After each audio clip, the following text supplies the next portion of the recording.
Absolument qu'Emilia, c'est devant une salle pratiquement vide que l'accusé de plusieurs chefs d'accusation, dont agression sexuelle, traite de personnes, harcèlement criminel et menaces, a débuté son propre témoignage.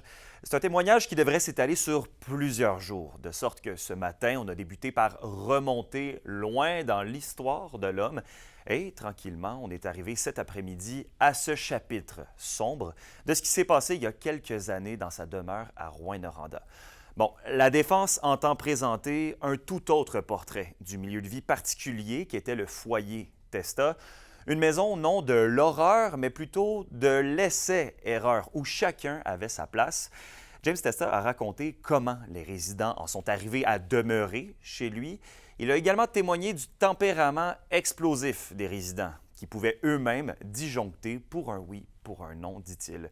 L'attitude agressive du clan était donc partagée entre les résidents et M. Testa a mentionné s'être senti souvent comme une balle de ping-pong à travers les abus des autres.